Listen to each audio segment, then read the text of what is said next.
வணக்கம். இன்னைக்கு வீடியோவில் நம்ம அரிசி மாவு வச்சு ரொம்பவே சிம்பிளான சாஃப்டான புட்டு எப்படி செய்கிறதுன்னு பார்க்க போகிறோங்க. ஃபஸ்ட்டு இந்த புட்டு செய்கிறதுக்கு நான் கடையில் வாங்கின அரிசி மாவு பயன்படுத்திக்கிறேங்க. நான் வந்து 1.5 கப் அளவுக்கு அரிசி மாவு சேர்த்துக்கிறேன். நீங்கள் வீட்டில் அரைச்சி ரெடி பண்ண மாவாக இருந்தாலும் யூஸ் பண்ணிக்கலாங்க. அதுக்கப்புறம் தேவையான அளவு உப்பு சேர்த்துக்கலாங்க. அதிகமாக தேவைப்படாது, ஒரு 1/2 டீஸ்பூன் அளவுக்கு மட்டும் உப்பு சேர்த்துக்கிறேன். சேர்த்துட்டு முதல்ல இதை நல்லா மிக்ஸ் பண்ணி விட்டுக்கலாங்க. இந்த மாதிரி நல்லா மிக்ஸ் பண்ணி விட்டதுக்கப்புறமா இப்போ இது கூட நம்ம தண்ணி தெளித்து மிக்ஸ் பண்ணிக்கலாம். தண்ணி வந்து ஊற்றிடக்கூடாது, கொஞ்சம் கொஞ்சமாக தெளித்து மாவோட வரவரப்பு தன்மை போகிற வரைக்கும் இதை வந்து நல்லா மிக்ஸ் பண்ணி விட்டுக்கலாங்க.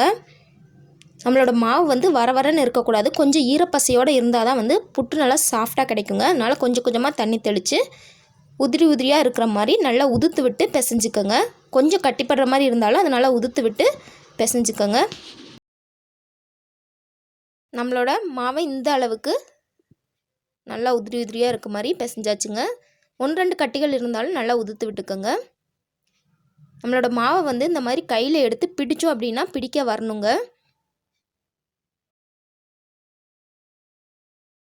இந்த மாதிரி நம்மளோட மாவோட பதம் இருக்கணும். ரொம்ப வரன்னு இல்லாமல் கொஞ்சம் ஈரப்பசை இருக்கிற மாதிரி பிசைஞ்சு எடுத்துக்கோங்க.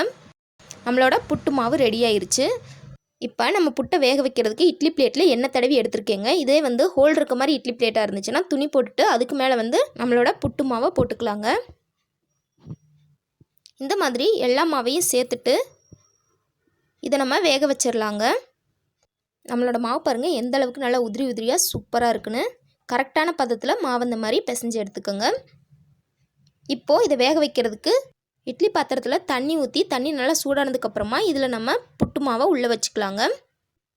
வச்சுட்டு இதை க்ளோஸ் பண்ணி ஒரு 10 நிமிஷம் நல்லா ஆவி பறக்க வேக விட்டுருங்க. 10 நிமிஷம் ஆனதுக்கப்புறம் பாருங்கள், நல்லா ஆவி பறக்க நம்மளோட புட்டு வெந்து வந்துருச்சு. பாருங்கள் எந்த அளவுக்கு வெந்து வந்திருக்குன்னு. இந்த மாதிரி உருட்டுனா திரண்டு வரணுங்க. இப்போ நம்மளோட புட்டு ரெடி ஆயிடுச்சு. இப்போ நம்ம வேக வச்சு எடுத்து வச்சுருக்க புட்டை ஒரு அகலமான பாத்திரத்தில் சேர்த்துக்கலாங்க. சூப்பராக நம்மளோட புட்டு ரெடி ஆயிடுச்சு.